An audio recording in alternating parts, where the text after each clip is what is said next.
Good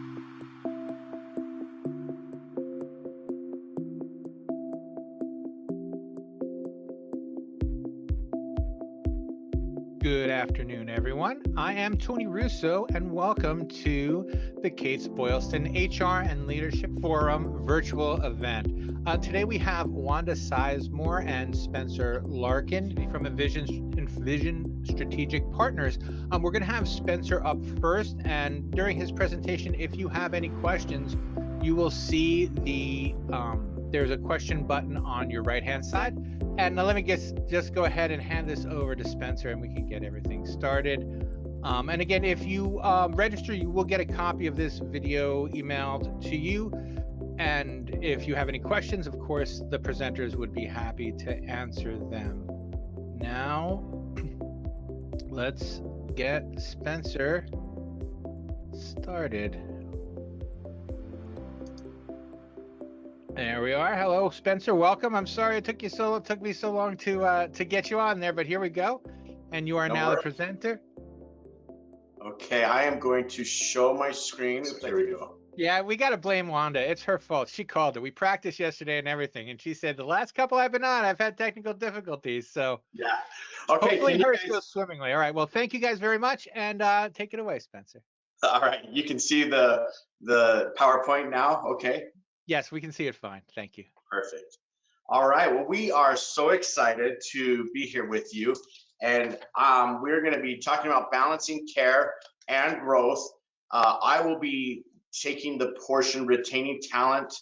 And then Wanda will be talking about strengthening preneed programs, both of which are in the funeral homes. So one thing to be aware of, according to the United States Department of Labor, the average American switches jobs every 4 to 6 years. And so considering that most people will work 40 years or more before retirement, people can expect to be at least 5 different companies throughout their lifetime. And most experts, they attribute this to millennial preferences, which now make up 1/3 of the workforce. And so I would assume that trend might even shift a little bit more, where we are having a lot of movement within our companies.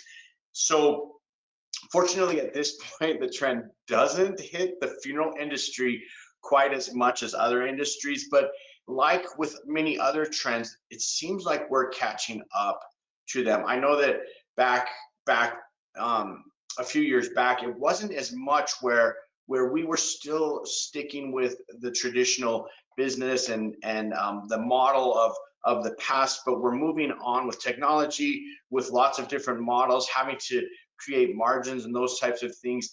It requires some, I guess, creative employment opportunities.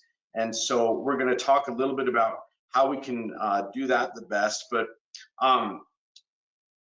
funeral homes can expect to spend a significant portion of their time recruiting, interviewing, and hiring, and that's what we're going to talk about during the presentation. So let me move to the next slide. One sec.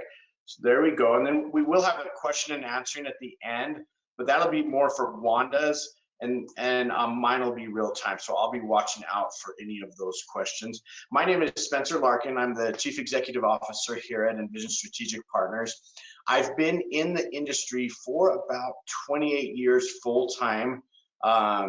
And prior to that, through high school, I worked digging graves, doing yard work on the cemetery and setting vaults, those types of things. And so it's been a really good career where I've worked in every aspect of the business. And about 4.5 years ago, had to make a crossroads path. I was at a family mortuary, my family's mortuary, and had created Envision Strategic Partners to help people pre-plan. We had such a great success that we did that. And so I moved here full-time about 4.5 years ago. And so I just wanted to give you a little bit of my background so that you understand where I'm coming from and kind of my experience. I went through every aspect of that, from managing, serving families, funerals, going on first calls. I never did get my funeral director's license. I did get an apprentice and some embalming experience, but oversaw all the operations and that by the time I left. And so retaining talent is a really important issue, especially in the workforce now. We don't have as big of a pool. A lot of times it's hard to find specialized staff. And so we want to look at ways to be the most effective in this realm. The only way to do great work is to love what you do, hire people who love what they do, and they will do great work. Well, we can love what we do, but sometimes we can still get burned out. And so we will talk about some of that as well. But it starts in the beginning when you're seeking out someone to fill a position. Remember, employees reflect your business. And it's so important to make sure that you're finding the right person. I remember years ago, we looked at the Nordstrom way, and Nordstrom always hired based on qualities and personality, not on the skill set, because they knew skill set could be trained. However, we have some interesting aspects where people need to be licensed. And so the pool is a little bit different. They do need that skill set, and it's not quite as simple. However, still looking for different avenues of ways to maximize the way that we can care and retain really good employees is so important. Just remember that when you have somebody working for you, they represent every part of your business. And so they're the face, they're the forefront, and training, making sure that they have the tools that they need is of the utmost importance. So finding somebody who matches the objective of the job is very important. A lot of times in the past, as funeral home owners or operators, we would often just be saying, you kind of do everything. There wasn't a job description. Now that's required, especially with millennial workforce coming in. And oftentimes that shifts. And so communicating those things is really important. Then up front, the training and development. I believe that the most important thing to train initially is culture and values. Who are we? What's the why behind our company, and what sets us apart so that we can give and provide the best service possible? There's obviously the technical skills. There's the flow of how things are done at your funeral home or cemetery, and the different systems that are unique to your organization. There might be some value add things that you do. There may be even you give funeral directors a leeway where they have up to a certain amount of money to wow the customers. Now that's probably not done on every service, but knowing that they have that leeway gives them a lot of ability to feel in control, so that if something's not going as perfectly as they want on the funeral service, they could go out and buy a box of chocolates, or the individual loved chocolate covered cinnamon bears, and so they have a little bit of leeway to do that. Those are some things that they would be unique to the organization that you would be able to help them understand. But again, going back to culture, if that's not drilled in from the start, it's going to be really hard to catch up on, because they'll learn it from other employees and coworkers, which they'll be listening to, but really taking that time as an owner or an operator to be with them that first day. Go do a site tour, take them around, really get to know them personally, and instill those values. And so having that smooth and effective onboarding in every aspect with their manager, depending on the role that they're having or playing, just letting them be part of the process in a very congruent way. And so also annual evaluations with small business. It seems like we're just talking to them every day, so we don't need evaluations, but people appreciate that. And I say that because that was our mindset, or my mindset. We weren't very good at the annual evaluations. And by the time I left, we were doing all of those things and continue to do that here at Envision Strategic Partners. And so additionally, continuing education. Some of the licenses require that, but not only that, invest in the employees' growth and training. This is really important for maintaining quality people. They want to grow, they want to do better, they want continuous improvement. And so it's really good. I've often joked, some people say, well, I've had 15 years of experience in the funeral industry, and my my thought back is sometimes, no, you have one year of experience repeated 15 times. We have to redefine. We have to change with the trends, cremation, everything else that is going on. And so it's really important to create that continuing education. And it doesn't have to be formal CEUs.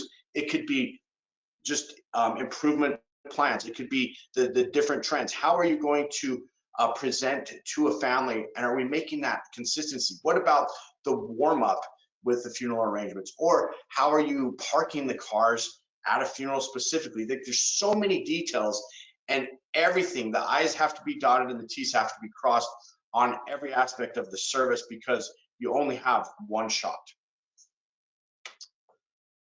So retaining talent and recognition. Number one, acknowledge valuable contributions. So oftentimes, because of the stress levels and the demand of the funeral industry, we only talk to employees when there's a problem. The Smith family's upset. What are you going to do about it? But 95% of the time, they're doing outstanding work and don't get recognized. That's something that's more and more important, particularly for the younger generations. And so making sure that you look at that. People like to be praised publicly. Others like to be praised privately. So learn what your staff wants. I would say this though, praise publicly and correct privately always. Never correct publicly. And that's a really important thing with the staff on retaining them. So we talked about a little bit about the training, but proper onboarding, having staff members assigned to them so that they're not just trying to define what they do. That first week makes the biggest impression on whether they will stay or not in a lot of regards. So look for those exceptional performance opportunities and recognize them. It could be even a thank you card, a handwritten thank you card goes a long way, a little gift, or just saying it to them. It means so much. And so as you're working on these roles, make sure that that's important. Again, we talked about hiring quality people because top performing people want to work alongside people that are like them, dedicated, hardworking, caring. And so it's really costly and time consuming, as well as frustrating to replace existing staff members. And that always leads to a temporary drop in service. So it can affect our reputation. It costs a lot more. So hiring the right people and making it a workplace of choice, which we're going to talk about some creative ways to do that, saves money in the long run and creates that consistency of care, which is so important. So I'm sorry, just real quick, I have a question about culture. It says, how can you describe your culture to an employee? I guess they mean a prospective employee, in a way that makes sense to them and also is true about you, like, I guess. Yeah, great point. So first of all, what culture do we have? I think we need to define that. I believe a lot of times we have a mission statement or a value statement just to have it. Do we live it? Do we breathe it? So for me, it was making sure that they understood that mission statement. This is who we are, or this is who we aspire to be. And I would start with that, making sure that they understood that, and also our values, integrity, those types of things. Profitability could be one. And so talking about these things, what is most important? So also even creating an onboarding book that discusses those things that you can go through. It could be care. I loved Ritz-Carlton. One of the ways that they get their culture across is they say, we are ladies and gentlemen caring for ladies and gentlemen. Well, I kind of took a little mix on that, saying we are caring people caring for people. And that's what we are, but how do we do that?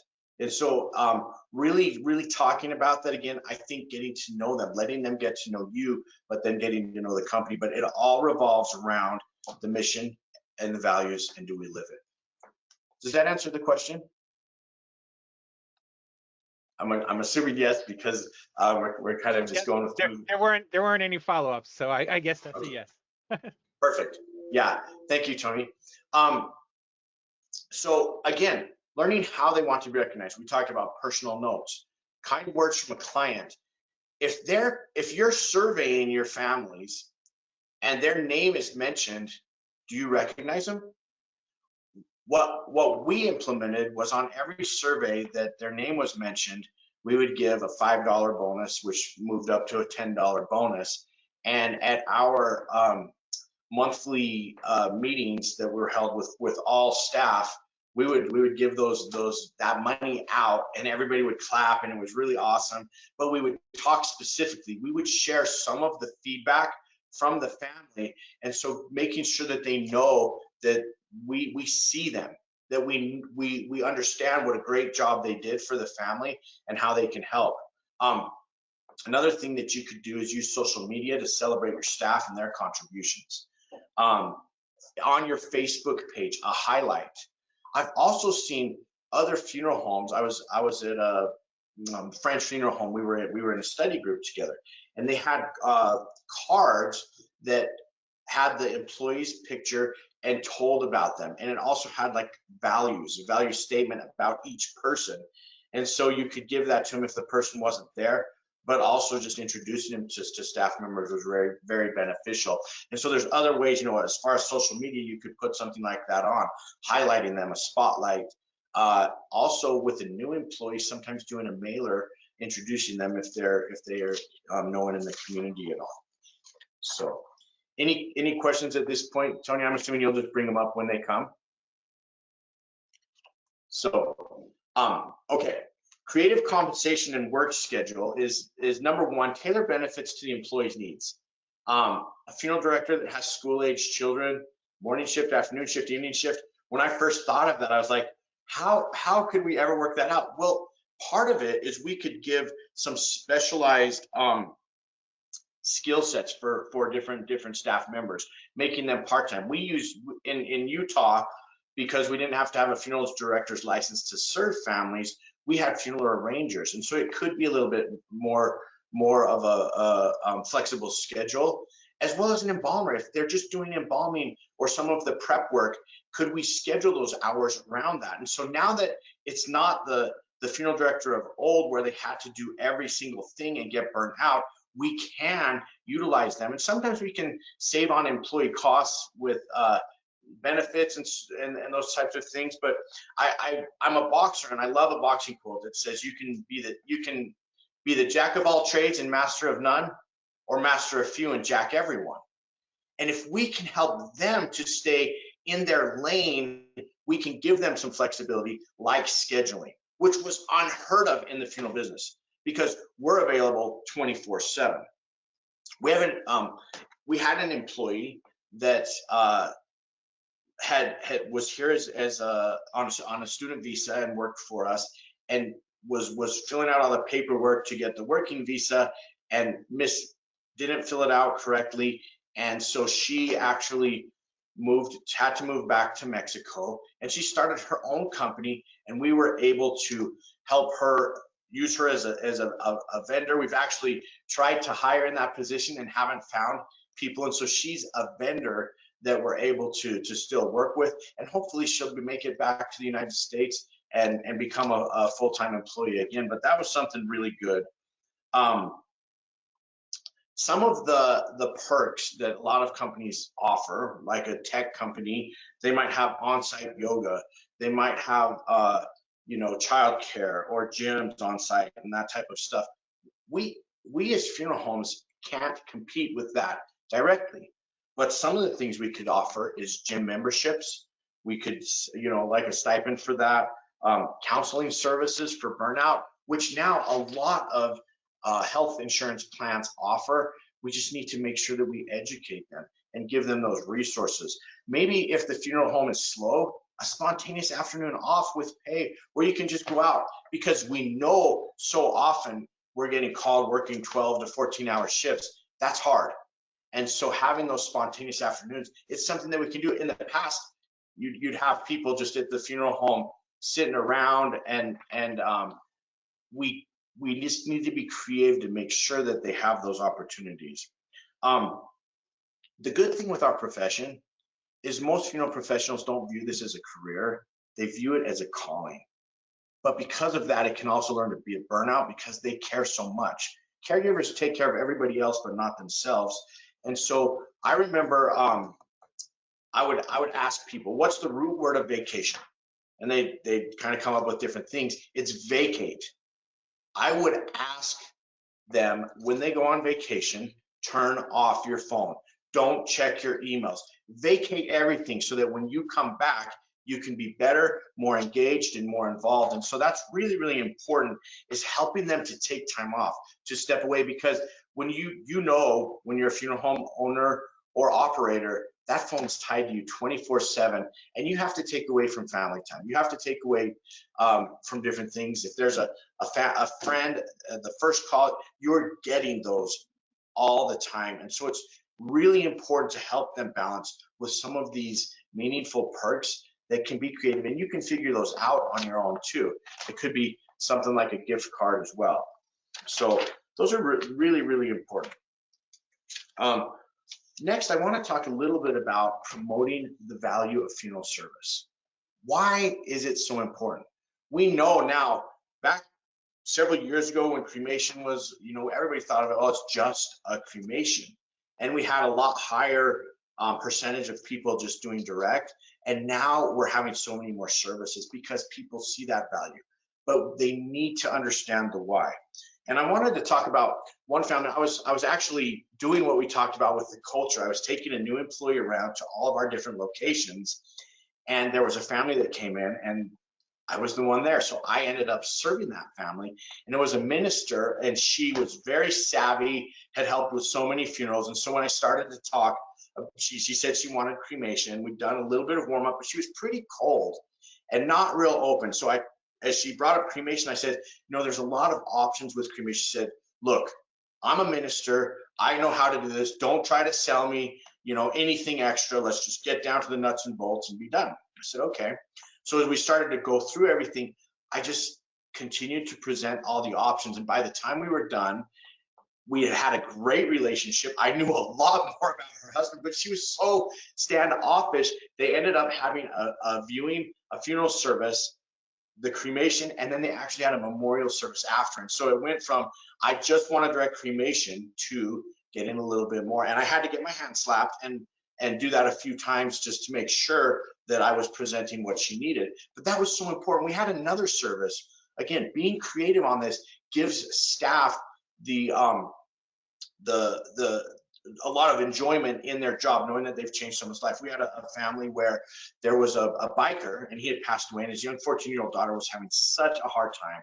And there was this funeral director that we had a flower shop. So he went across the street, got these two identical teddy bears that were super nice and great. He brought them in to the daughter, and when they were dressing him, he said, I want you to know that I have these two teddy bears.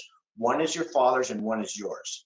She immediately was touched and reached for her teddy bear, and he pulled it away from her. He said, no, your teddy bear is going to be with your dad, and he's going to have that for the rest, for eternities. And a part of you will always be with him, and his teddy bear is going to be with you, so you can always remember him and have that comfort. She held that thing so tight, never let go of it. At the service, some of his other rougher biker friends came up, and they were like, watch this teddy bear. You should have seen her jump out of her seat and get on them and tell them the reason why. And you should have seen these two huge bikers protecting that teddy bear. It was like their calling, and it was such a beautiful thing. But helping the staff to have the leverage to be creative also gives a lot of job satisfaction and retention, but then praising them for that. And so being aware of those things. And last, just talking about the burnout, we really see that in the past with funeral homes, and I know that is changing, but it's draining. You're giving your energy 24/7 and having to care, and it does get tedious. And so you can't pour from an empty cup. Take care of yourself first. It's such a truth. There was actually, I don't have time, so I'm not going to share the story, but create a supportive culture for addressing stress and fatigue. Recognize the signs of stress. What are some of the things that you're doing for self-care? Helping them with maybe mantras, 3 positive affirmations a day, having them focus time for themselves or taking a break. I always said what's best for the individual is best for the company and vice versa. And so if somebody needed to walk around the block to cut off some steam, I would encourage them and we'd cover, but just communicate. And so giving them that leeway. Or what about 2 extra PTO days a year? No questions asked. PTO on somebody's birthday. What about the part-time staff that add such a significant value to your organization? What unique skills do they have, and how can we give them some benefits? And so thinking creatively on things that you can do, number one, to improve your culture and to communicate what that culture is so that we live it. Again, it has to focus around the mission and the values. And if we don't really believe those things, then our culture is defined by somebody else. Next, hiring the right people, taking care, making sure that process, take more time to hire so that you'll have that retention, and then creative ways to make sure that you're acknowledging people, giving them the right feedback, both good and bad, public and privately, and then creating ways that they can have the self-care. So with that, that ends my presentation. Are there any questions at this point from anyone? We'll give it just one quick second, but I actually have a question that I didn't want to take up anybody else's space, so I wanted to make sure there was enough room at the end. You talked about giving employees room to make to make decisions. How do you dial that back if you feel like if they've gone overboard? How do you is there a way to dial that back without sending the wrong message, like I didn't really mean anything? Because it seems like that could be a weird space.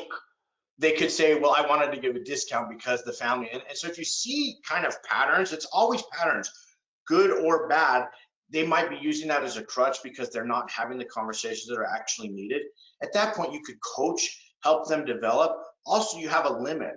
Per month, you might have this much. Now, let's say there was a family and they did something nice and they had a $300 limit for the month, and they had already used that, but there was another issue. They would come talk to you about it. So setting the guidelines on that is really important so that they don't just run away with it. Fair enough.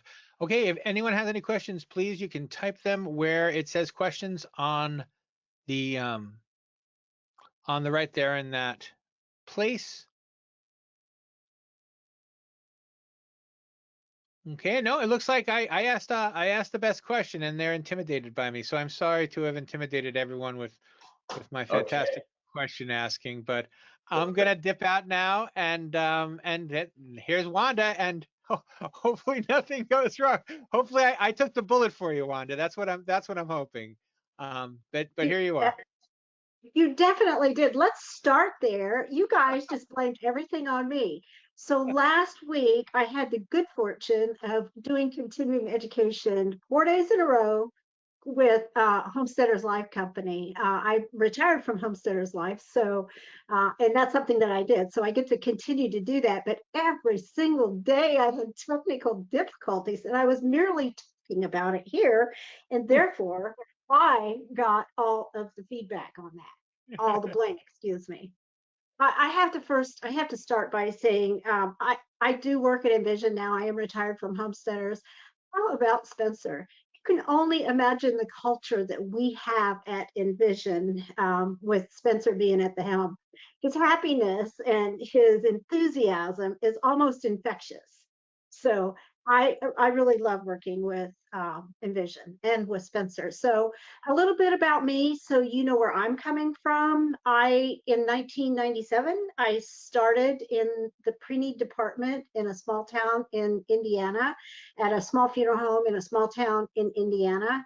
I truly loved what I was doing and was able to continue in that funeral home. It was owned by an acquisition company, and I was able to continue with that company for 10 years. And not only did I love it, but I was able to pass my love on and the training that had been given to me to other people. And then in 2006, I did go to work for Homesteaders Life Company. I was a regional director in the Southeast region, very proud of what my team was able to accomplish there. And then the last 6 years at Homesteaders, I was tasked with developing a new department, and that was training and development. I trained all of our sales staff, new sales staff that was coming in. Plus, I started to develop the programs that would help the business to consumer side. So helping people at the funeral home to develop their own pre-need programs and the individuals that will be working in them. So with that said, I hope that the information that I bring to you today is really good information and that will help you. Before I go there, though, I do want to say that having worked for those two companies and now with Envision, one of the things that's been most important to me throughout that time has been the company that I worked for did just exactly what Spencer was talking about. They wanted me to continue to stay educated in our profession.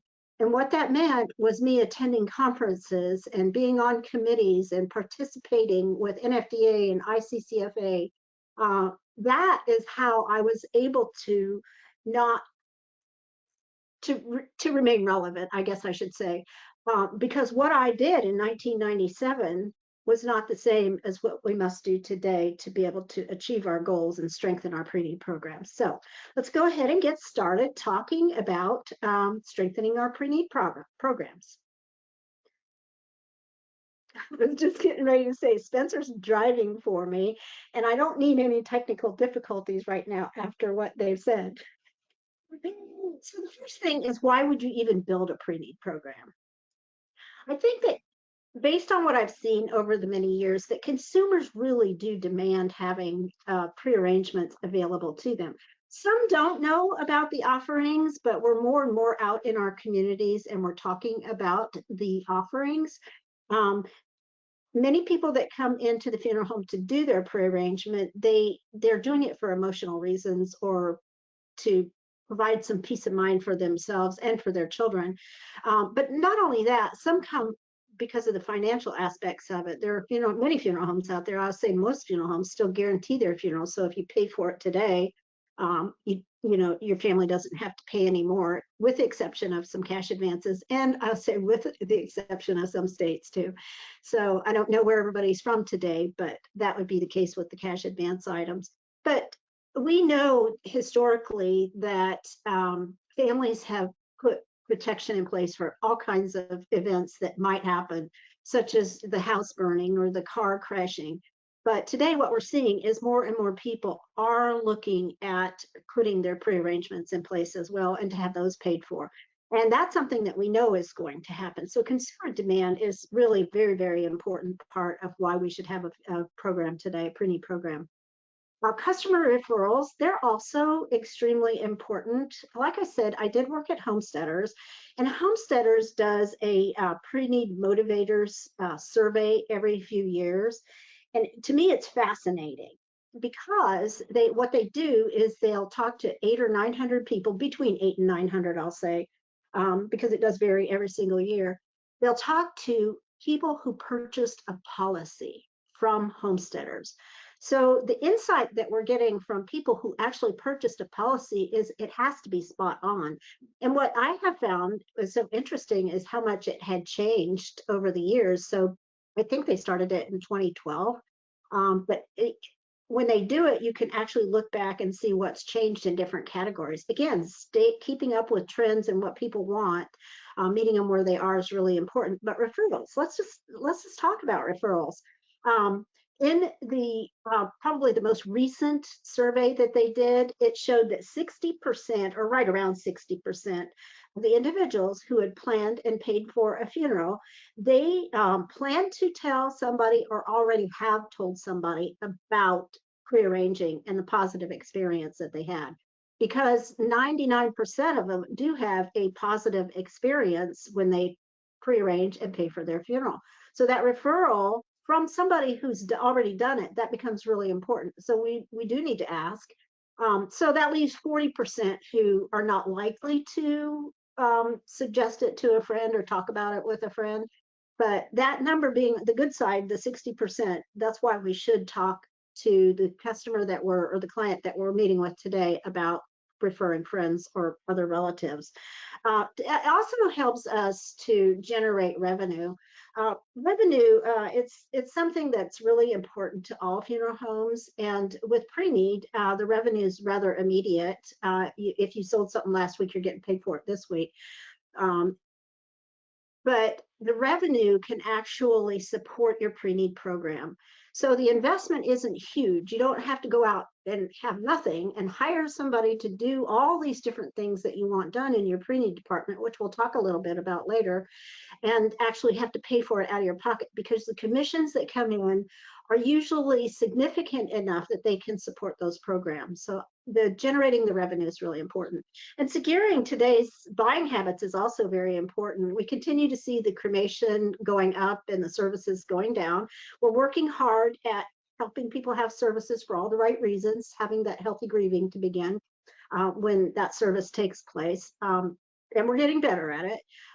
But we also have low-cost providers out there that are reaching into our marketplace. And they aren't even in our marketplace. They could be 50, 100 miles outside of our marketplace, and they're reaching in and they're taking our families away from us.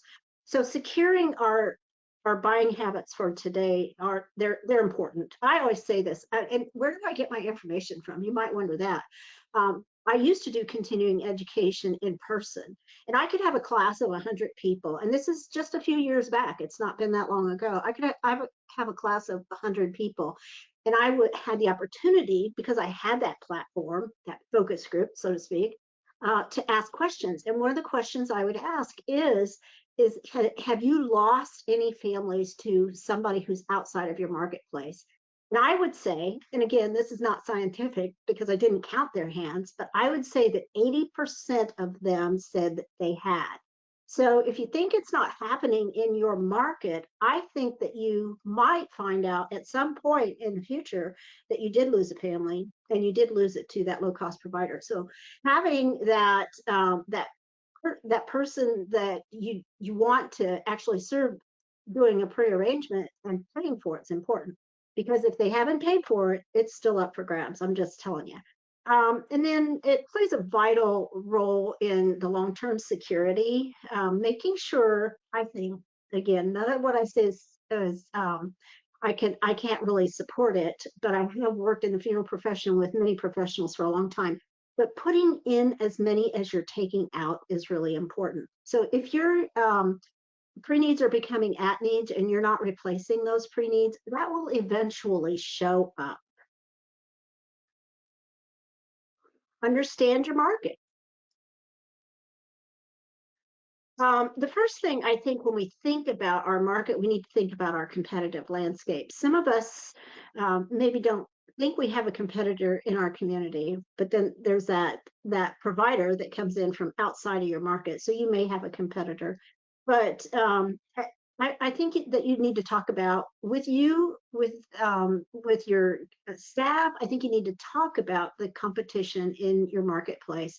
I recommend a SWOT analysis, but with a SWOT analysis, having a professional facilitator is really important. But what it does do is it gives your staff they see everything out in the community. They hear everything. They're not the owners of the business, but they do hear it. It gives them a voice in what's going on out there. So they can really talk about what your strengths are to you or to the facilitator, what your weaknesses are, what opportunities could be out there for you, and what your potential threats are. Having captured all of this information and capturing it from a source of individuals who live and work with you every single day, that's really a good thing. You have to provide them with a place where they can feel trusted, that they can say what they need to say, though. So that's really important. Another way of looking at your competitive landscape, is conducting market studies. There are companies out there in our profession that will do a wonderful market study. The thing with the market study, though, is it's relatively expensive, but still very important. If you are even feeling a little bit of concern about something that might be going on in your community, but you can't quite put your finger on it, I would say spend the money. on a market study. A market study will talk to many, many people, and some of the questions that they ask are aided and some of them are unaided. So you get some that, if it's aided, they might give you a selection of different things to say. If it's unaided, you get to fill in the blanks. And that information is then compiled, and whoever does that market study, they bring it back to you. But here's what I want you to think about when you get that market study back. If there's something in that market study that indicates that you need to make a change, you just paid a lot of money for the market study, and you need to really consider making the change, trusting the company that did this work for you, because they talk to your actual consumers, and the consumers in your community say one way or another why they would use your funeral home over another, or vice versa. What if some of the feedback, or maybe they'd heard several people say that the upkeep on the facility wasn't what it needed to be, that changes needed to be made. The other funeral home in town is newer and they've kept up on the facility. What do you need to do? Oftentimes, it's a financial commitment that you must make. And if you have to be willing to either borrow or take from your profits to be able to make that change. But if the market study says that this is what's happening in your community and you ignore it, I think it will only get worse. So understanding your market is really important when it comes to your pre-need program. We also have demographic shifts, and right now I think we're having more demographic shifts than we've ever had in a long time. When I worked at Homesteaders, we used to look at what the population was today with regards to race and ethnicity, and also look ahead at what it was projected to be. So more change is truly ahead. When you think about demographics is really, it's like a group of people. So the group of people might be young people, or they might be the older people, might be high income people or low income people.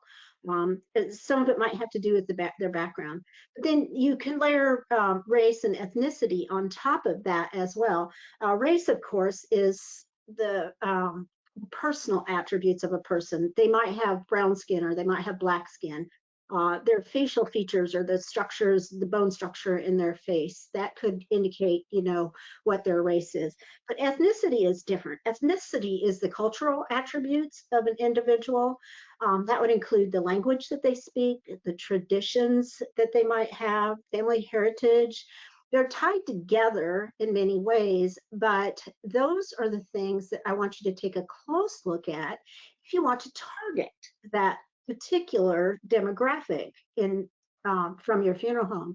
And that's information that could show up in your market study. Market disruption is another thing that's really important to take a look at and understand. Some market disruption might be that provider that's outside of your market area that's reaching in. That would be disruptive. What are you going to do to manage that disruption?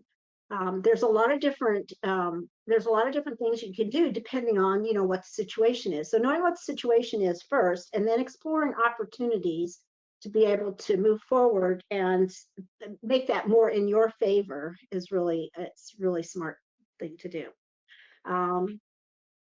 Let's see. Let's talk about setting sales goals. I have always thought that the pre-need versus the at-need ratio is really important. The next step is to shift your focus from understanding your marketplace to setting reasonable sales goals. Like your market study, you'll want to gather sales information in a number of key areas. So with the pre-need to at-need ratio, the measurement's really essential to setting the goals for your pre-need program. To identify your current ratio, simply take the number of funded funeral plans that you sold last year and divide it into the number of at-need families that you serve. It might not be that simple, though. What I mean by that is, do you want to count the ones that are funded with an insurance company? Do you want to count the ones that you funded with a trust company or a bank and maybe don't have the growth that you can guarantee it? Do you want to count the ones that are unfunded as well? They're up for grabs, but nevertheless, you had the opportunity, or somebody on your staff had the opportunity to meet with them. So determining what to count is really important. That's a decision that you can make. But I would say the ones that you can count are the ones that are funded, because again, the others are up for grabs. So let's just say that you have an active program in place and you're striving for that 40 to 50% pre-need to at-need ratio. That's really hard to achieve today, but it's not a goal that you want to stop trying to achieve. Want you to continue to try to achieve it. So if you've got your 40 to 50% goal and you multiply that by your average funeral value, there's your goal. And that is a measurable sales goal. It's a reasonable goal. So setting those goals is really important. I would also encourage you, once you've set those goals, is to work with everybody in your funeral home that touches pre-need in any way, making sure they understand what those goals are and how you hope to achieve them, which we'll talk just a little bit more about in a minute. The next thing is evaluate and develop your sales team. First thing you want to do is take a look at your existing sales staff. So you set the goal and you set it based on your pre-need to at-need ratio. And you have, let's just say it's $1 million. That's just an easy number. You have somebody that regularly writes $500,000 a year and somebody that regularly writes $250,000 a year, and they've done a good job for you for many years. But that $750,000 is $250,000 short of what you want to accomplish to keep your pre-need to at-need ratio where you want it to be. So in that instance, you would either ask them to commit to more, and you have to ask them to commit to more. They may be happy with what they're doing. You've been happy with them for years, and they're doing a good job for you. Or you need to add another staff member. So those are things that you'll want to think about. If you do need to add a new sales staff, that's when that it can be kind of difficult to find those individuals. We'll talk a little bit more about that in a minute as well. New sales staff that's introduced to the funeral home, they have a lot to learn unless they are coming from a background of already selling pre-need, which if you find that and they do a good job for you, you're very fortunate. The other issue that you have there is integrating them into an existing sales team. You guys may know this, you may not know this, but in sales, we're a little bit territorial, so it can be difficult. You need to take a lot of those steps that Spencer talked about to integrate that person into the actual position itself. But the people that are already there, they know that they're not willing or don't want to meet the $1 million goal, so they know what you have to do. They understand the why you have to do it. And then, of course, aligning compensation structures to motivate pre-need counselors. To me, this is really, it's really important that salespeople be motivated in the right way. And if you put them on a salary, there's no motivation for them to do the hard work of prospecting, which is the hardest thing that we do on the pre-need team. And they will gravitate. What will happen is they'll gravitate towards helping you on the at-need side. And I'm sure you might need the help and you appreciate the help, but that's what that salary is doing. It's pushing them in that direction because it's easier than the work that actually, needs to be done, which is, prospect. Reach out to somebody, sit with them, prearrange their funeral, and pay for their funeral in advance. So I say salaries, no. Incentives, yes. Some marketing strategies and company culture, implementing balances of marketing mix, meaning direct mail, seminars, and social media. That's really important. The next thing, of course, is looking at the effectiveness of the pre-need program that you've developed. And marketing your pre-arrangement services could be a complete article in and of itself, so we're not going to dig that deep into it. However, you should ensure that whatever marketing efforts your firm is currently engaging in are part of the overall strategy. And that overall strategy is that goal. Again, it should be a mix. It's important to identify what marketing mix is most effective in your community. I found that the best way to ensure the success of funeral home marketing is to set aside a time every single year. Like I said, anybody who touches pre-need, it could be somebody that does input into a system. It could be the aftercare, if you have a separate aftercare person, the management of the pre-need team, the management of the funeral home. All of those people need to become part of the marketing plan. And that in that marketing plan, you can decide what the budget is and you can decide what you're going to do. But the key is to make sure that you meet quarterly to ensure that whatever marketing you've got out there, whether it's social media, uh, direct mail, seminars, whatever it is it profitable? Number one, is it profitable so that you can pay the people that are working for you? But is it working? If something's not working in your community, doesn't mean you should stop doing it, but maybe you should do a little bit less of it and do more of what is working. That meeting is really important. All those voices coming together and saying, we can do this, this is how much it costs, but then measuring the results of it is also important. Encouraging collaboration between your pre-need and your at-need staff is also very important. Making sure that they're attending the same meetings and helping each other answer questions about individuals that you might be going on an aftercare appointment with. Make sure you're talking to the funeral director in charge on that. And then incentivize support between the departments to support your culture. If you're not an expert or don't have time to manage and support your pre-need program, consider partnering with a marketing company. I say that because I now work for a pre-need marketing company, but I'm keenly aware of how much is needed to support a successful program. Do you have time to recruit somebody? Do you have time to actually take them through that hiring process? I'm the onboarding specialist, so once they get through the hiring process, I get to work with them and I get to tell them everything to expect in the way of existing training programs and the company that they've come to work for.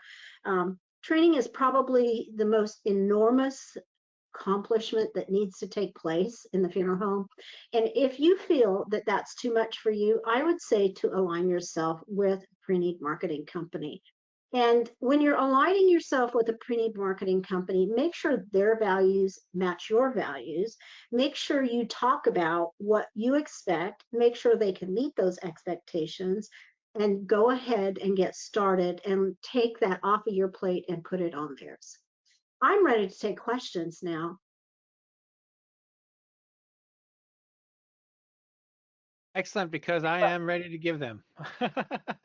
There actually are questions. There's a couple of late questions for Spencer as well, but I'll start with Rwanda and we'll go backwards. Are there significant variations between pre-need company capabilities? Well, since I worked for a pre-need insurance company that works with pre-need companies or marketing companies, I'm going to make the assumption that the marketing companies is what they're talking about. And there are variations because some marketing companies, it could be the contract of how much it's going to cost the funeral home, but less important than that is what they're going to be able to do for you. There are a couple of things that are incredibly difficult, and recruiting is one of them. What if your marketing company doesn't recruit? Well, that's okay. They might spend more of their time on training. But if they do recruit, and that's the hardest thing and most important thing to you, then you want to consider them. If you're wondering about one or two different marketing companies, I would say interview them both. Let them have the opportunity to tell you what they can do to help you, because your needs in your funeral home will be different than the needs of the next funeral home. Hopefully that answered that question. Yes. I do want to remind you that if you'd like to ask a question, you can type it right in the questions box there on your control panel. The next question I think is for Spencer, but I guess either or both of you can answer it. How do you frame it for an employee when it is a small company you own and there's not really room to grow as much as the employee would like? What can we offer in lieu of growth when growth isn't realistic, minus long-term people leaving, etc.? Do you want me to take that, Wanda? You can go ahead and I can add on if I feel like there's something important that I need to say. Okay. So that really is a hard conundrum because they want to be there, they want to grow, but there's certain glass ceilings, if you will, and sometimes that happens with a family-run organization. And so I think there are ways to grow, maybe not monetarily, helping them to become better, getting them involved in some of the aspects of the industry, like Wanda talked about, being part of different groups and things like that. That can do two things. Number one, it can give them some job satisfaction, feel like they're growing internally, although they may not be moving up in the management position. It could eventually lead to them leaving to another organization, but with that, they're an advocate. They're going to help you. You can get some other people, and so I think that can be a really good way to do it. Additionally, um, just being honest with them and transparent is probably the most important thing, because if they feel like there's a smoke screen, there's going to be a sour taste in their mouth. I would just really re-emphasize what you're saying, Spencer. I think what you're saying, if they want to be involved in the pre-need program, and it's a very small community, a very small funeral home, they don't have 250 calls, that really would support them, then let's let them do that part-time, and then let's put the rest of that time to good use if the funeral home can afford it. One of the things that's so critical is inform and educate, inform and educate. So getting that individual out into the community so that they can inform and educate about funerals, because everybody thinks that they know what they want, but nobody knows what the possibilities are. Excellent. There's a question here asking if there's a Tony, list. Oh, I'm sorry. just one more thing. I was Please. answering that specifically just with the at need and with the pre-need. Even with a very small firm, we have firms that serve 100 families a year, doing $950,000 in pre-need. Like, you can help people grow in different ways, and so maybe it would be shifting the job expectations or combining them. So I just wanted to put that out there. Sorry, Tony, go ahead. Oh, no. Is there a list of market studies companies? So I guess, how do you go about finding a company to do a market study for you? Yeah. Wanda, go ahead. I can see you ready. Well, I know that homesteaders used to do them. I can't say whether they do them now. Actually, they did them, and you could actually pay for them using your partner points. If you're familiar with homesteaders and the partner points, the homesteaders would do them. But even homesteaders had they would hire an outside firm to do it. So I would contact them or somebody else that works at homesteaders and ask that question. And I'm not 1,000% sure, but I think MKJ also does market studies. So those are the only two that I'm aware of. Yeah. But thank you for I could asking help. that important question. Yeah, and I could help with that too. I know Ring does some great market studies. A lot of providers will do that with homesteaders. They do provide one that's free to clients.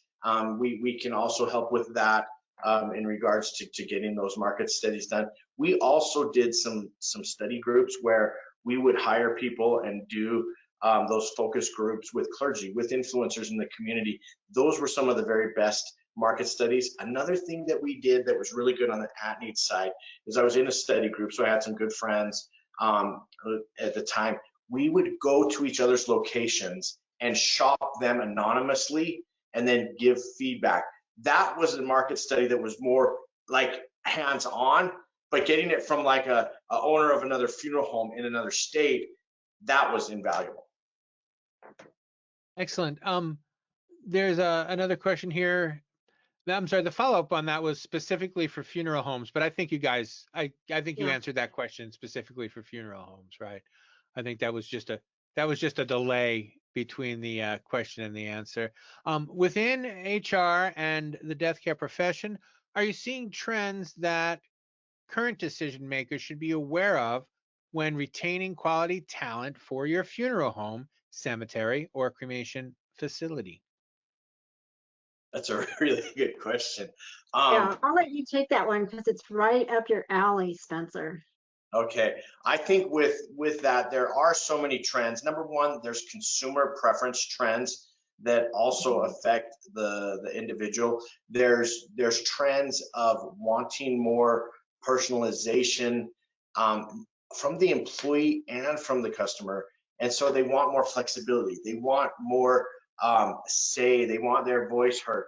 This is hard in the traditional system, and so we're seeing that. There's also certain needs.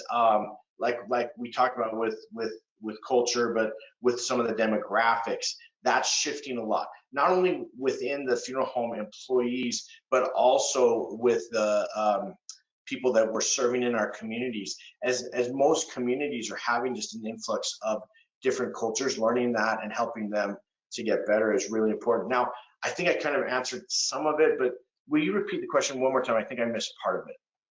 Sure. I'm going to read the whole thing because it's in depth. Within HR and the death care profession, are you seeing trends that current decision makers should be aware of when retaining quality talent for your funeral home, cemetery, and/or cremation facility? Okay, again, back to some of the perks that you can give. Allowing their voice to be heard. It doesn't mean you have to change everything, but that's really important. The gym memberships that we talked about, little things that would pertain to them. Just being able to make sure that it's a safe working environment. I think that on the grounds crew specifically, the training, giving them the equipment, making them again have the support that they need. Sometimes that's hard when you're down, or let's say the sprinklers go out. What do? Put signs out. Make sure that you communicate to the public so that they understand the issue, so that the grounds crew's not taking all of the beating and every day from people that are upset at a brown lawn. And so being proactive with issues to make sure that they have that job satisfaction. I think Fantastic. employees too, they have a mindset today that might be a little bit different than it has been in the past. Employees really are in charge of their own destiny. We started this whole conversation talking about how people will, they'll leave.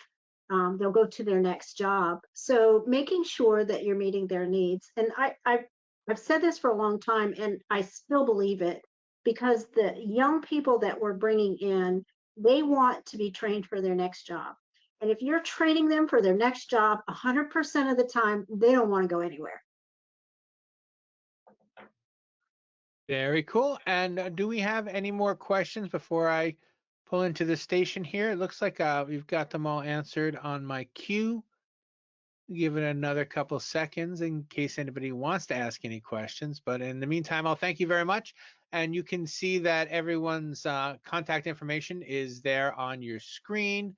As I mentioned before we got started, this video will be up and emailed to you. If you missed any of it, will be, if you can skip the first 35 seconds, I can tell you that for sure. My introduction, it could use a little work, but other than that, the rest of it was very good. And thank you guys so much for your presentation and for your time. I was fantastic. Thank you. Thank you for having us. All right, and good day, everyone. Bye-bye.